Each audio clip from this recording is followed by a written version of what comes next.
empat hal, kalau ada empat hal ini pada seseorang, maka orang itu dapat jaminan dari Allah gak masuk neraka dan dijaga dari godaannya setan. Apa? Satu, orang yang bisa mengontrol dirinya ketika dia punya keinginan baru. Kalau punya keinginan, dikontrol. Dikontrol itu artinya nggak sampai melakukan yang haram demi mendapatkan yang dia mau. Dan ini nggak gampang. Kontrol diri, menjaga diri itu nggak gampang, apalagi saat ada kemauan, keinginan. Yang kedua, wahina yarhab, ketika rasa takut. Satu, ketika senang, ketika ingin. Dua, ketika ada rasa takut, dia mampu mengontrol dirinya. Artinya ketika dia takut, dia nggak sampai bertindak sesuatu yang berbohong untuk menyelamatkan dirinya. Lek goro iso, cuman dia milih jujur. Padahal dia takut kalau jujur, tapi tetap dia mengontrol dirinya. Tidak, aku lek gak jujur, ya nanti pasti nanti. Wahina yarhab, wahina yastahi, wahina yaghdab, ya mirip-mirip. Wahina yastahi ketika dia punya keinginan, wahina yaghdab dan ketika dia marah. Jadi empat kondisi ini, kalau dia punya kontrol penuh terhadap jiwanya, maka orang-orang yang bisa mengontrol dirinya adalah orang-orang yang Allah cegah dirinya untuk masuk ke dalam api neraka. Ini berlaku untuk siapapun.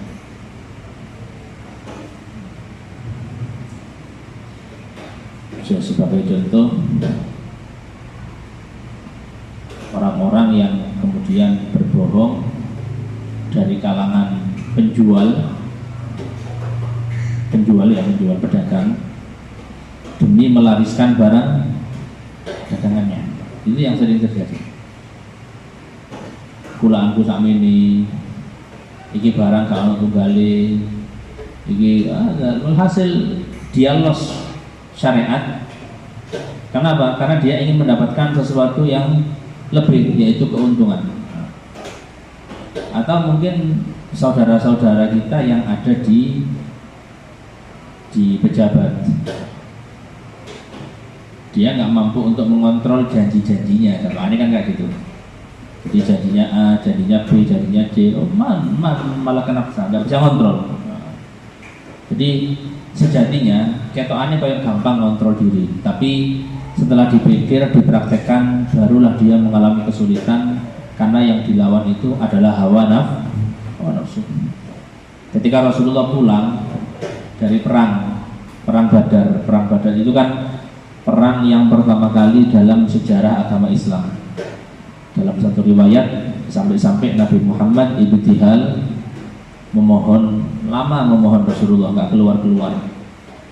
Di antara doanya Nabi Muhammad, ya Allah, lek jenengan gak menangkan perang Badar ini, maka nggak ada lagi yang bisa untuk menyembah jenengan, nggak ada lagi orang yang mampu untuk menyembah jenengan. Itu di antara doa munajat yang diucapkan Nabi Muhammad SAW. Perang Badar terjadi tahun kedua, dan tahun kedua itu adalah tahun pertama kali umat Islam menjalani ibadah puasa. Jadi puasa itu wajibnya bukan di Mekah, tapi puasa itu wajibnya ketika Rasulullah sudah berada di kota Madinah. Dapat tahun kedua di Madinah, baru kemudian turun ayat, ya ayyuhalladzina amanu kutiba alaikumusiyam kama kutiba alal ladzina min qablikum la'allakum tattaqun. Kewajiban puasa. Puasa sahabat Nabi. Tanggal 17 Ramadan justru di situ ada panggilan seruan untuk jihad, yaitu perang Badar. Bayangno, wis poso pertama kali, mari ngono perang. Dan sahabat Nabi Muhammad itu bukan sahabat yang suka kalau sekarang suka geger, suka gelut. Enggak, orang Arab memang suka gelut, orang Arab suka tengkar. Tapi itu orang Arab yang ada di pihak orang kafir, orang musyrik. Semua sahabat Nabi Muhammad semuanya orang-orang khusyuk. Bahkan bahkan Bilal bin Rabah, kan jenengan tahu sendiri.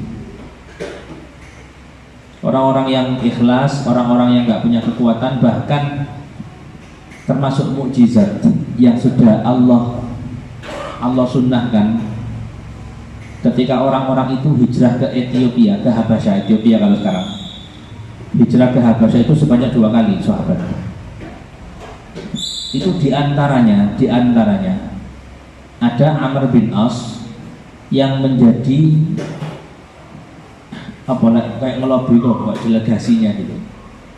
Jadi Amr bin As itu bertujuan ingin raja Habasyah di kota jenengan iki ono sahabate Muhammad, belum Islam. Amr bin As belum Islam, ono sahabate Muhammad lah iso kongkon mulih. Kalau bisa ini orang yang hijrah dari kota Mekah menuju Habasyah ini suruh pulang, karena mereka semuanya adalah buronan di kaumnya. Negosiasi panjang, negosiasi lama. Terakhir, karena Habasyah ini, raja Habasyah ini orang yang memperdalam ilmu Taurat, Injil. Katanya raja Habasyah, sebelum aku memberi keputusan apakah mereka itu tak usir atau tetap di sini, coba jawab pertanyaanku. Jadi ini Habasyah. Apa diantaranya? Mataku fi dzalika rajul. Bagaimana komentarmu terkait Muhammad? Bagaimana komentarmu terkait Muhammad? Dijawab, Muhammad itu kalau kita kenal dia nggak pernah bohong. Dia nggak pernah bohong, dia nggak pernah berbuat macam-macam aneh-aneh. Kemudian dia membawa agama, iya. Yang ikut orang-orang kuat, orang-orang kaya kalau sekarang, atau justru yang ikut pengikutnya itu orang-orang polos, orang-orang yang nggak punya, orang-orang yang miskin. Dijawab sama Amr bin As, bal du'afa'uhum, sing melok ambil Muhammad itu bukan dari kalangan orang hebat. Kalau sekarang bukan dari kalangan intelektual, orang kaya, enggak. Sing melok itu wong-wong lemah yang enggak dapat perhatian di masyarakat. Kemudian pertanyaannya, hal yazidun am yang kusun? Yang kamu lihat jumlah pengikutnya Muhammad itu tambah akeh apa tambah titik? Dijawab, ya tambah banyak. Hal yazidun, tambah banyak. Katanya Habasyah, ya sudah. Semua yang tak pelajari di Injil itu semuanya sesuai dengan apa yang kamu bilang. Artinya apa? Umat Nabi Muhammad itu rata-rata pengikutnya bukan dari kalangan orang kaya, orang elit, melainkan dari kalangan orang-orang yang biasa. Nah, ini jenengan coba jenengan bayangkan. Jenengan cinta pertama kali poso dino pertama. Dino pertama poso, sik gak tahu poso sak burunge, moro-moro jenengan dikongkon blayu-blayu. Ambil guru olahraga. Ayo blayu rono, blayu rene. Kita enggak kuat lah. Beda kalau orang terbiasa puasa. Orang yang biasa puasa nggak jadi masalah. Kalau nggak pernah puasa, dikongkon tanda gawe berat, ya mokel nanti. Ini sahabat pertama kali poso, kondisi lapar, kemudian turun perintah. Apa perintahnya? Untuk perang jihad di jalan Allah melawan orang-orang musyrik. Nah, sehingga sahabat itu yang ada di pikiran sahabat, ya wis ini perang paling besar. Jumlah cuma 300, yang dilawan jumlahnya adalah 1000. Senjata musuh lengkap, senjata kita hanya beberapa. Kondisi lapar lagi, musuh nih mari mangan. Tapi kalau kita lihat dengan belajar tafsir, masya Allah ya, itu ada satu orang mata-mata, tapi nanti masuk Islam ini orang. Kalau sudah asma sinten, mata-mata orang kafir bilang, kata Abu Jahal, Utsmah bin Rabi'ah, Umayyah bin Khalaf bilang, awakmu teko nang pasukan Muhammad di kono. Inti pantau, inti lihat gimana kondisi pasukan Muhammad. Didelok.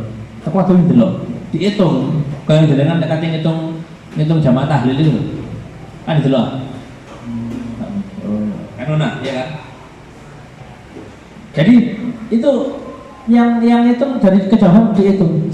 Ketika balik dijawab, ditanya, piro jumlahnya? Gak lebih teko 400, mungkin 300 lebih dikit hari ini. 300 kan jadinya Abu Jahal. Mari kalau orang yang ngomong walakin, tapi sing tak delok tekad mereka ngalahno tekad awak dhewe sing persiapannya kayak gini.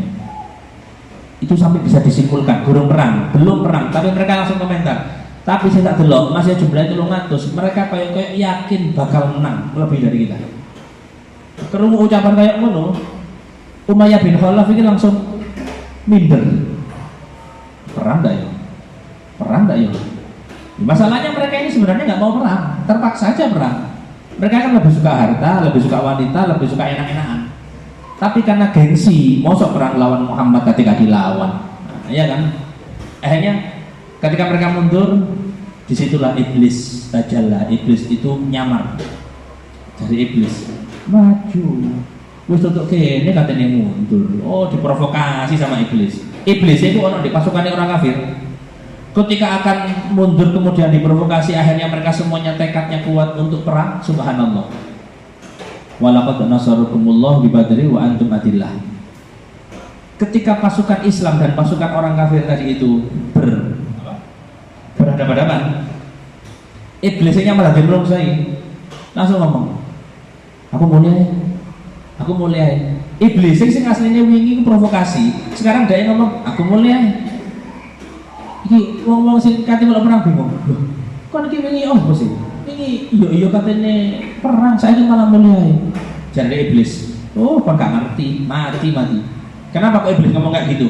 Iblis lihat langsung ada 3.000 malaikat, ada 5.000 malaikat yang turun ikut membantu bala tentara umat Islam. Wong kafir gak lihat. Singkatnya, setelah terjadi perang, Rasulullah pulang ke Madinah. Jawaban Nabi Muhammad atau celentukan kalau mungkin sekarang, Rasulullah bilang, roja'na minal jihadil asghar ilal jihadil akbar. Sahabatku, gitu. Awak dewi ini tas mari perang cilik perang melawan perang yang besar. Sahabat kaget. Perang tadi ini kecil Rasulullah, jumlah cuma 300 melawan 1000, perang cilik dari jenengan. Iya.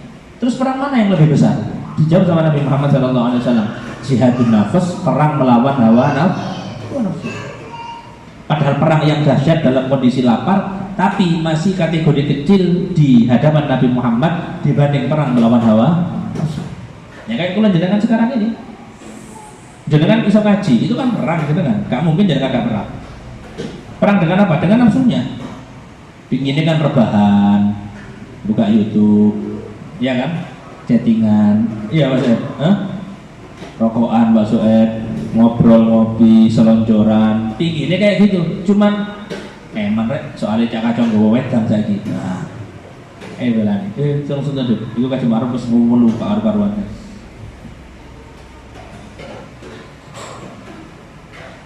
Paham ya? Jadi betul-betul gak gampang untuk mengontrol hawa nafsu. Cuman ada cumannya.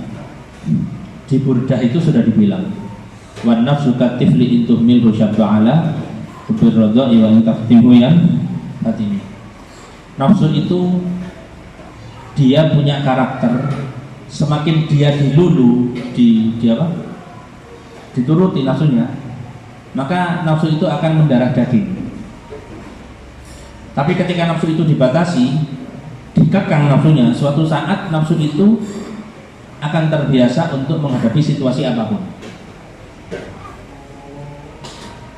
Contoh yang dibuat oleh Imam Busiri, pengarang Burda, itu simpel enak. Kata Imam Busiri, nafsu itu kayak anak cilik, kayak anak bayi, kayak Sukainah ini. Jika Sukainah ini usia 2 tahun, otomatis gak nyusu nang boke. Pertanyaan nih, apakah langsung gak nyusu? Apakah bisa? Ya dipaksa. Coba kalau mbok isaken, waduh seakan anak kurek, wayai mimi tapi gak mimi, wayai ini tapi gak ini, terus dituruti. Akhirnya sampai umur 3 tahun, 4 tahun tetap nyusu. Nah, kita sama. Nafsu itu punya kebiasaan, salah satunya mengajak kita, menghalangi kita untuk berbuat kebaikan. Misal dengan saya ngaji, punya kegiatan rutin ngaji, jadi kan ngaji terus. Subhanallah, ya udan ini dikai udan, atau kemudian dikai ono perlu yang sebenarnya perlunya bisa nanti jam 10. Akhirnya jenengan mikir, terus ngaji ini menikan si ono ngaji ini menikan si ono Dengan cara kita mengikuti keinginan kita, maka akan tertanam di pikiran kita bahwa wis gak apa-apa ngaji, masih ada apa? Masih bolong-bolong, gak apa-apa ngaji masih baru, masih baru. Tapi coba jenengan delok Cak Kacong, Pak Majid, kongkon absen sedina, Pak Iran gelem.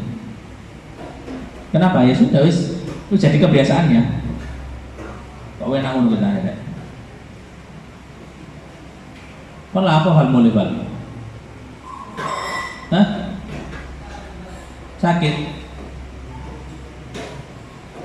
agak betah gua akhirnya. Kati balik kapan? Gak balik.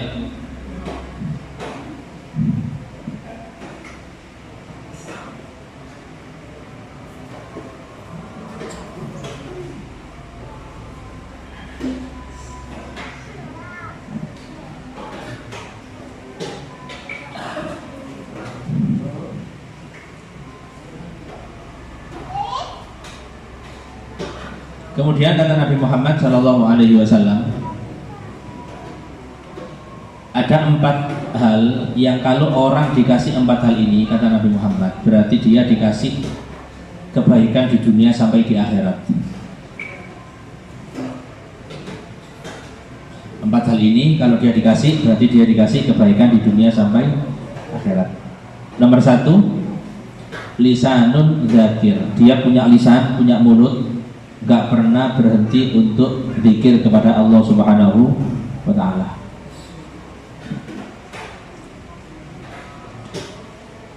Kata guru kula, Habib Ali cerita, orang itu zikir atau orang itu mulutnya kebiasaan bunyi apa, itu bisa dilihat ketika dia kaget.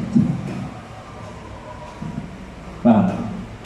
Lek Pak Soeb kaget itu langsung Pak Soeb keperucut omongan-omongan kata-kata mutiara, jajan coklat Pak Soeb,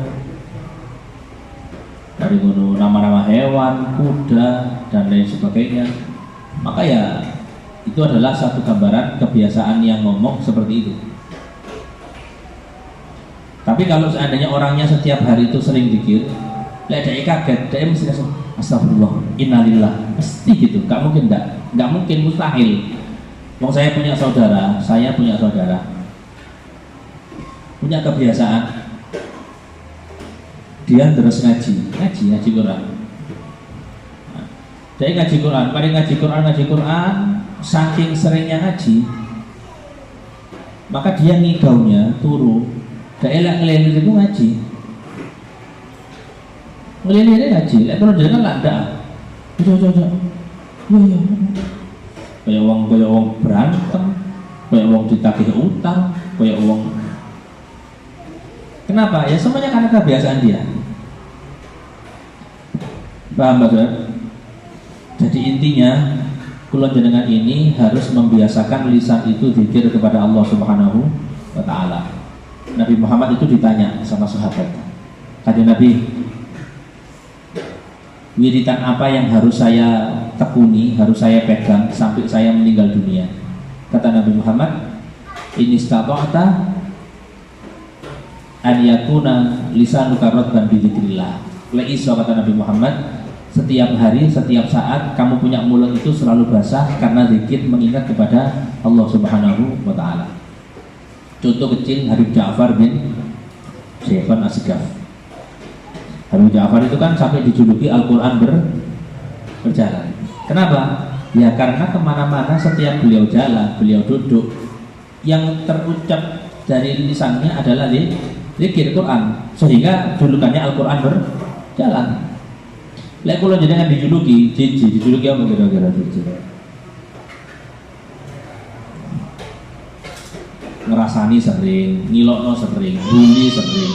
Biasanya itu sampai di grup, ya bukan gara-gara teko, kan mulai. Jadi satu, lisan yang zikir kepada Allah Subhanahu wa Ta'ala. 2, qalbun syakir. Dia punya hati itu selalu nerima kepada Allah Subhanahu wa Ta'ala. Gak pernah i'tirad, gak pernah melawan menentang ketentuan Allah. Dikai loro, dikai ngantuk, jadi Kaji Ma'ruf. Tak terima ya Allah, masih ngantuk ya Allah. Masih aku ngaji, ngantuk-ngantuk, tetap aku ngaji ya Allah. Tapi memang beberapa teman itu modelannya kayak gitu loh ya. Mas Adi ini nggak termasuk kayak ini, termasuk saya turun repot ini. Iya, lama maksudnya. Kalau tidur, ya ketok. Beda aku gak gampang turu. Lek sing gampang turu, kula punya teman rajine gak muati. Di pondok itu saben ngaji di kelas itu mesti soft depan, tapi mesti tidur. Jadi lu mau ngarep mesti turun. Gak peduli mau jam 7 pagi, setengah 8 pagi, jam 9 pagi, jam setengah 11, jam 12 mesti turun. Kenapa? Ya wis. Ya Allah alam sih. Dia punya settingan kayak gitu mungkin ya. Bukan males loh ya, gak males. Beda ya seumpamane apa kok turun. Aku mambengi mari melekan. Nah, berarti dia yang salah. Gak bisa ngatur waktu, enggak. Dia seperti kita normal kehidupannya. Cuman sering tidur. Biasanya sing modelan kayak ngono ku biasae. Iku pun lek jenengan ajak naik mobil dan dia enggak nyopir, turu mari ngono. Asli yo. Pasti gak mungkin enggak. Artinya lek jenengan ngejak wong model kayak ngono, gak usah kayak ngacani, lek iso kayak nyopir ae, cek ngantuk-ngantuk ae. Jadi ya.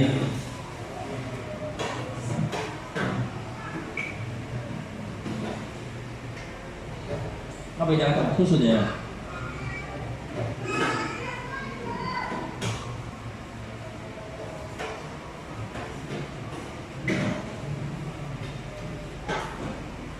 Hati yang menerima.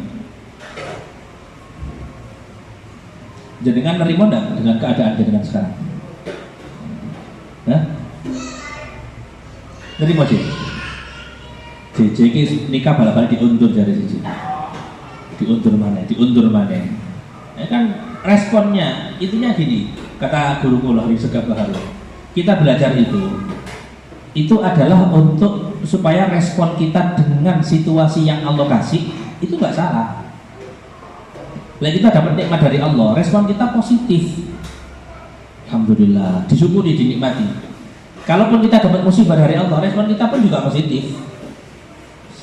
Aku loro pirang dino sih, padahal sehat ya suwi kan. Jadi dikai enak, dikai enteng gitu loh. Gak pernah ngamuk-ngamuk. Makanya orang itu jadikan, kalau nggak salah ada satu yang tanya dulu, Ustaz, ono arek bunuh diri, kalau nggak salah, entah anak kuliah atau apa, sempat viral 3 bulan lalu, mati di kos-kosan mungkin. Jadi anak kuliah atau anak magang atau anak apa, mati gantung, bunuh diri. Terus yang ditanya, kan Allah itu sudah bilang di Quran, la yukallifullahu nafsan illa usaha. Kita itu akan dikasih ujian sama Allah, mesti sesuai dengan kadar kemampuan yang kita punya. Tapi dia depresi loh, dia artinya dia nggak mampu. Dia nggak mampu menahan atau dia nggak mampu untuk apa? Menyikapi situasi tadi itu, sehingga dia memilih untuk mati karena dia merasa nggak kuat. Ini kan bertentangan dengan firman Allah Subhanahu wa Ta'ala. Nggak jawab. Nggak ada yang bertentangan dengan firman Allah. Semuanya sudah ditopang di Gusti Allah. Tapi dia bunuh diri. Orang punya respon yang bagus, iso nerimo, itu salah satu caranya dia belajar. Dia gelem ngaji, dia gelem ngurungokno, dia duwe kanca sing apik, baru dia punya respon yang bagus. Wong ngaji gak tahu, ngurungokno kajian gak tahu, mari ngono kena coba dia ngomong, mau kayak aku guys, coba nih gede ini, gak sesuai dengan kemampuan. Lek versinya Yai Zainuddin MZ, sholat gak tahu, poso gak tahu, ngaji gak tahu, giliran dicoba, dia ngomong, aku rek diuji nang Gusti Allah. Jadi Yai Zainuddin, diuji itu kan lu gak daftar sekolah melu ujian, gak iso. Sing daftar sekolah itu ya sing melu ujian. Kalau kita ngaji, kalau kita kumpul sama orang baik, kita diuji, awak dhewe salate apik, posone apik, dicoba, itu ujian dari Allah. Tapi kita gak tahu ngaji, gak tahu sholat, gak tahu poso, mari kalau dicoba, itu bukan ujian, teguran itu. Wis kebacut misalnya, terlalu jauh. Wa badanun alal bala'i sabir. Kemudian dia punya badan ini, jiwa ini selalu sabar menghadapi cobaan. Kata Rasulullah, atine syukur, dia punya badan selalu sabar. Wa zaujatun la tabghi, dan dia punya istri yang tidak pernah melawan, artinya taat. Khaufan fi nafsiha wala malihi, karena dia melawan takut hari itu akan merugikan dirinya dan juga zaujah la tabghihi wala mali, pada hartanya suami. Jadi nggak pernah melawan dan juga nggak pernah umek-umek urusan hartanya suami.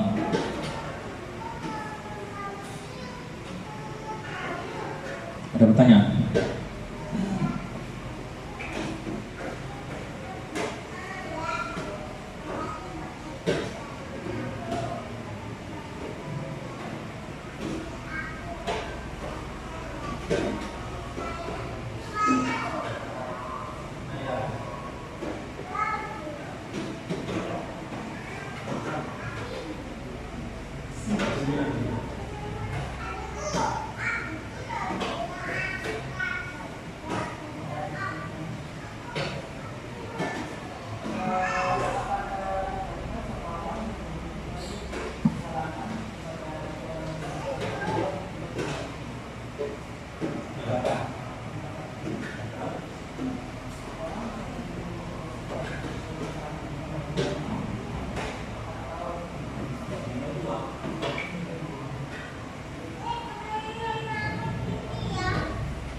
Ada muharramat atau al-mahram. Mahram itu kan orang-orang yang nggak boleh dinikah, meskipun beda jenis tapi nggak boleh dinikah. Ini pernah dibahas di WG. Mahram itu jumlahnya ada 18, dan dari 18 terbagi menjadi 3 cabang. Sebab pertama sebab nasab. Berarti kalau sebab nasab itu ke atas kita punya ibu, kita punya nenek, itu nasab. Atau kalau ke bawah kita punya anak, kita punya cucu. Kalau ke samping kita punya bibi atau kita punya saudari, itu tidak gagal. Tapi dengan salah belajar, salah pemahaman, maka jenengan pasti akan menganggap batal salaman dengan saudari kandungnya sendiri. Soalnya saya ada saudara mondok, mondok, ya mungkin entah seperti apa, pada intinya Mbak E sering budok. Lek metu tuh gede diotek nang Mbak E. Akhirnya ngomong, "Salah neng, batang mana budokku ini?" Saya kali Mbak E masalahnya. Ya tambah seneng Mbak E budok. Akhirnya sabar Mbak E nang omahe Mbak E wis rabi, Mbak E budok, Mbak E mesti nganten ning arep jeding. Metu tuh jeding diotek nang Mbak E. Karena dia beranggapan wudunya batal, padahal batal apa enggak? Enggak batal. Paham ya? Itu satu dari nasab. Kemudian dari musaharah alias dari ipar, pernikahan. Kalau dari nikah yang mahram kula. Siapa yang mahram dengan saya? Mahram dengan saya adalah ibu mertua saya, atau nenek dari ayah mertua atau dari ibu mertua, itu mahram. Atau kalau ke bawah berarti saya punya menantu. Aku dia mantu wedok, mahram dengan saya. Yang mungkin perlu digarisbawahi adalah kalau ada laki-laki menikah dapat janda dan dia punya anak perempuan, itu yang harus digarisbawahi. Contoh, masuk Ibrahim mana? Kok sakti ini masuk amin. Pak Soeb Rahimane oleh Rondo yang kebetulan Rondo ini punya anak perempuan. Selama ini Pak Soeb khobar khair, khobar enak aja didelok. Iki aku cocok ambil Rondo ini, cocok ambil duit, cocok ambil fisike, cocok wis gak ono komplain lah. Cocok aku wis gelem aku. Ketika akan akad nikah, ternyata si Rondo ini punya anak sudah besar. Didelok nama Soeb. Yang ngerti ngono lah apa rabi ibuke. Rabi anake lalu enak dibanding rabi ibuke. Ketika Pak Suhaib sudah qabil tu nikah wa taswijaha, itu enggak otomatis anak apa namanya ini? Anak tiri, anak bawaan itu mahram dengan Pak Suhaib, enggak bisa. Enggak oleh salaman. Jadi sesi foto, mari Pak Suhaib salaman ambil bojone, anaknya diajak foto salaman ini bapak anyar iki. Ndak ono bapak anyar. Loh, kenapa? Kamu masih belum kumpul sama ibunya. Maksudnya, lek awakmu wis kumpul ambek mboke, sudah tidur sama ibunya, baru otomatis anak iparnya, anak tirinya tadi maka menjadi mahram dengan. Kalau belum tidur sama ibunya, nggak mahram. Misal, Pak Suhaib wis kabul misal, batal, gagal rabiamu. Langsung ketika itu langsung gugat cerai, kemudian dia milih kepada anaknya. Boleh apa enggak? Boleh, enggak apa-apa. Ya, kenapa kok boleh? Karena masih ibunya belum dikumpulin. Tapi ketika sudah kumpuli sama ibunya, otomatis Pak Suhaib dengan anak tirinya menjadi mahram, enggak boleh dinikah. Jelas ya?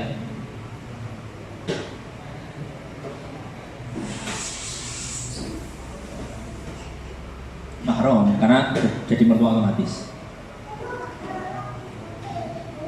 Ya, kalau ke atas itu langsung otomatis langsung hukumnya jadi mahram. Ada yang haram dinikah karena haramnya dikumpulkan, haram menggabungkan. Misal Pak Suhaib maneh, Pak Suhaib bojone Pak Suhaib iki dua bersaudara, Pak Suhaib oleh Mbak E, adike gak rabi-rabi, Pak Suhaib kondo nang bojone, adikmu gak rabi-rabi, tak rabi pisan wis. Ya mbak ambil adik aku sing nafkoi, nggak boleh. Loh, tapi adiknya mau Ustaz. Lek kabeh gawe karepe dhewe, ya syariat ini buat apa? Syariat ini kan mengatur masalah kita bisa menjalankan atau tidak, tapi syariat itu punya hak yang harus kita hargai, nggak bisa diutek-utek, nggak bisa diumek-umek. Nah, ini adik istrinya Pak Suhaib itu mahram, bukan mahram sebenarnya, haram dinikah karena Pak Suhaib masih berstatus dengan mbaknya. Haram menggabungkan dua saudara. Wa anta jama'u bainal ukhtaini illa ma qad salaf. Lek zaman biyen oleh zaman biyen. Kalau sekarang enggak boleh. Tapi misal bojone nun sewu, ketika si istri itu meninggal, Pak Suhaib rabi ambek adike boleh, enggak apa-apa. Paham Pak Suhaib? Enggak harus mati, dicerai enggak apa-apa. Dicerai enggak apa-apa. Terus aku wis ambek kon mari aku ambek adikmu saiki dipegat, akhirnya nikah dengan adiknya, itu enggak jadi masalah.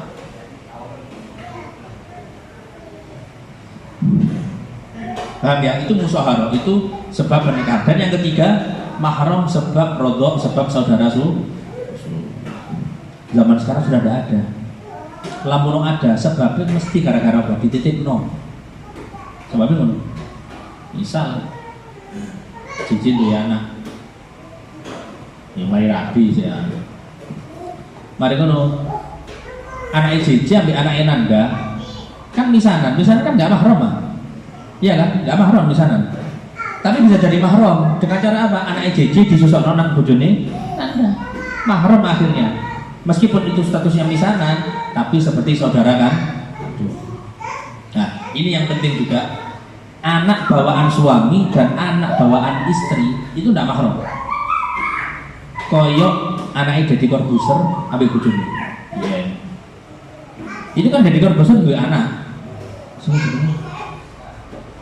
Azka ini loh, Azka siapa sih? Azka Mas Sofyan. Azka. Sing bojone juga anak wedok pisan. Siapa jenenge? Jamila. Sabila. Wong sadi ngerti kabeh wong wis. Jangan takon apa yang ngerti. Termasuk sing kasusnya Yai ini paham Mas Adi. Betul-betul mengikuti. Siapa?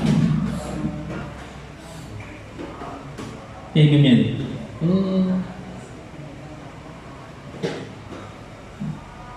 Iki aku nebak kebetulan Mas Adi. Aja aku suruh tuh. Kan yang betulan Pak. Untuk kapan-kapan datang Pak Maneh. Jadi ini anaknya si laki sama anaknya si perempuan. Bapak ibu rabi. Punya anak, podo-podo gawa anak. Ini boleh dinikah. Makanya bahaya ketika jenengan duwe anak, si perempuan punya anak, mari ngono tinggal satu rumah, kalau nggak dinikahkan bahaya. Kenapa? Nggak mahram soalnya. Dan orang itu kalau nggak mahram, kemudian di rumah buka apa? Buka kudung, sing wedok gak kudungan. Bukan iki omahe bapakku, bapak tiriku. Loh, bapak tiri ini mahram karena bapaknya ngumpuli ibunya. Tapi dia punya anak masalahnya.